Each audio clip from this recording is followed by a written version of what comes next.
उत्तर प्रदेश सरकार के ऊर्जा और अतिरिक्त ऊर्जा स्रोत मंत्री श्रीकांत शर्मा ने शनिवार की देर शाम को कोसीकला स्थित 132 केवी विद्युत उपकेंद्र बरसाना और गोवर्धन विद्युत उपकेंद्र का निरीक्षण किया। साथ ही उन्होंने निर्देश दिए कि घरेलू और औद्योगिक उपभोक्ताओं को निर्बाध ट्रिपिंग फ्री आपूर्ति सुनिश्चित की जाए। साथ ही जनपद में चिन्हित किए गए सभी फीडर्स की लाइन हानियां 15% से नीचे लाना सुनिश्चित किया जाए। उन्होंने कहा कि लाइन लॉस कम करने पर संबंधित क्षेत्र को 24 घंटे निर्बाध आपूर्ति दी जाए। नए कनेक्शन के आवेदन के जल्द निस्तारण कर पेंडेंसी जीरो रखने के निर्देश दिए। ऊर्जा मंत्री ने कहा कि सभी उपभोक्ताओं के नाम और नंबर अपडेट रखें, उनसे फीडबैक लेते रहें। साथ ही ऊर्जा मंत्री ने उपकेंद्र कोसीकला पर आपूर्ति संबंधित सभी पत्रावलियों का निरीक्षण किया।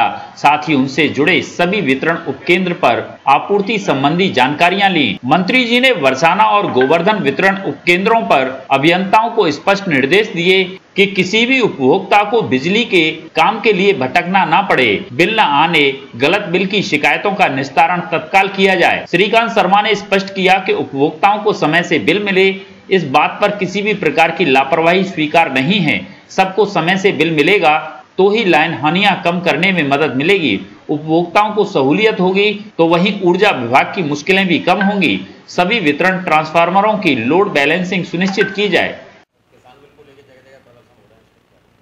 ये राजनीति से प्रेरित है, क्योंकि विपक्ष के पास कोई मुद्दा नहीं है। विपक्ष बेनकाब हुआ है और आलू की जो फैक्ट्री लगाते हैं उनको किसानों की समस्याओं से दूर दूर तक उनका कोई सरोकार नहीं है।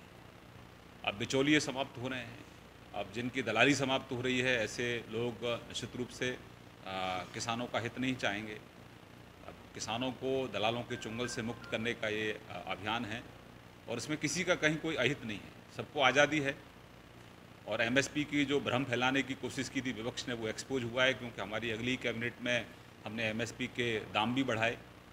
तो विपक्ष गुमराह करने का प्रयास कर रहा है और ये विपक्ष का जो प्रयास है वो सफल नहीं होगा, क्योंकि विपक्ष ने लंबे समय तक कांग्रेस को देखा है और उनकी कारगुजारियाँ भी देखी हैं, किस तरह से किसान के हक को उन्होंने मारने का काम किया।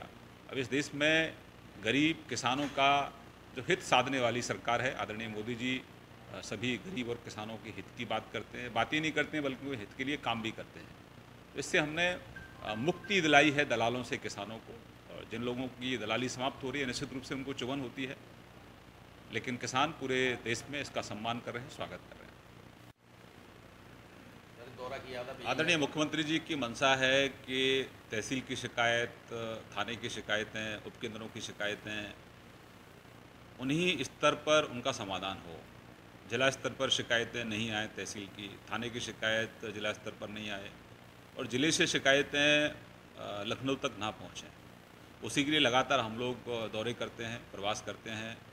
उपकेंद्रों का दौरा मेरा हुआ, तहसील का दौरा मैंने किया, थानों का दौरा किया और जो माननीय मुख्यमंत्री जी की मंशा है उससे अधिकारियों को अवगत कराया, दिशा निर्देश भी जारी किए।